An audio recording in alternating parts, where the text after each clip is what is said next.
லேவியராகமம் 1ஆம் அதிகாரம். கர்த்தர் ஆசரிப்பு கூடாரத்திலிருந்து மோசேயை கூப்பிட்டு அவனை நோக்கி, நீ இஸ்ரவேல் புத்திரரிடத்தில் சொல்ல வேண்டியது என்னவென்றால், உங்களில் ஒருவன் கர்த்தருக்கு பலி செலுத்த வந்தால், மாட்டு மந்தையிலாவது ஆட்டு மந்தையிலாவது ஒரு மிருகத்தை தெரிந்தெடுத்து பலி செலுத்த வேண்டாம். அவன் செலுத்துவது மாட்டு மந்தையிலிருந்து எடுக்கப்பட்ட சர்வாங்க தகன பலியானால் அவன் பழுதற்ற ஒரு காளையை செலுத்துவானாக. கர்த்தருடைய சந்நிதியில்தான் அங்கீகரிக்கப்படும்படி அவன் அதை ஆசரிப்பு கூடார வாசலில் கொண்டு வந்து, அதில் தன் பாவநிவர்த்திக்கென்று அங்கீகரிக்கப்படும்படி தன் கையை அதன் தலையின் மேல் வைத்து கர்த்தருடைய சந்நிதியில் அந்த காளையை கொல்ல கடவன். அப்பொழுது ஆரோனின் குமாரராகிய ஆசாரியர்கள் அதன் இரத்தத்தை எடுத்து அதை ஆசரிப்பு கூடார வாசலில் இருக்கிற பலிபீடத்தின் மேல் சுற்றிலும் தெளிக்க கடவர்கள். பின்பு அவன் அந்த சர்வாங்க தகன பலியை தோலுரித்து அதை சந்து சந்தாக துண்டிக்க கடவன். அப்பொழுது ஆசாரியனாகிய ஆரோனின் குமாரர் பலிபீடத்தின் மேல் அக்கினியை போட்டு அக்கினியின் மேல் கட்டைகளை அடுக்கி, அவன் குமாரராகிய ஆசாரியர்கள் துண்டங்களையும் தலையையும் கொழுப்பையும் பலிபீடத்தில் உள்ள அக்கினியில் இருக்கிற கட்டைகளின் மேல் அடுக்கி வைக்க கடவர்கள். அதன் குடல்களையும் தொடைகளையும் அவன் தண்ணீரினால் கழுவுவானாக.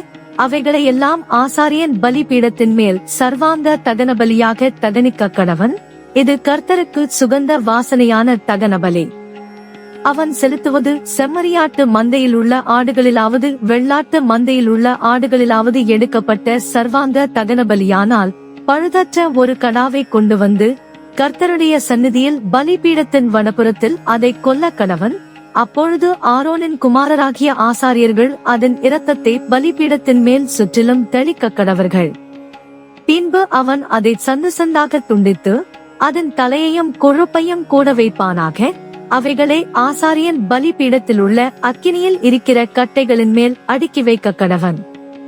குடல்களையும் தொடைகளையும் அவன் தண்ணீரினால் கழுவுவானாக. அவைகளையெல்லாம் ஆசாரியன் கொண்டு வந்து பலிபீடத்தின் மேல் தகனிக்க கடவன். இது சர்வாங்க தகன பலி. இது கர்த்தருக்கு சுகந்த வாசனையான தகன பலி.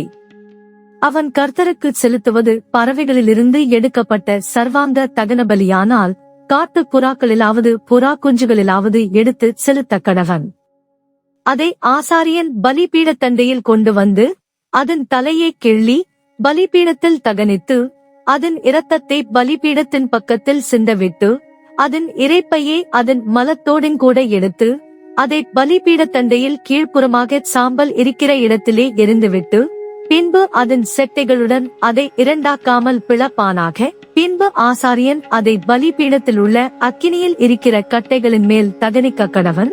இது சர்வாங்க தகன பலி. இது கர்த்தருக்கு சுகந்த வாசனையான தகன பலி.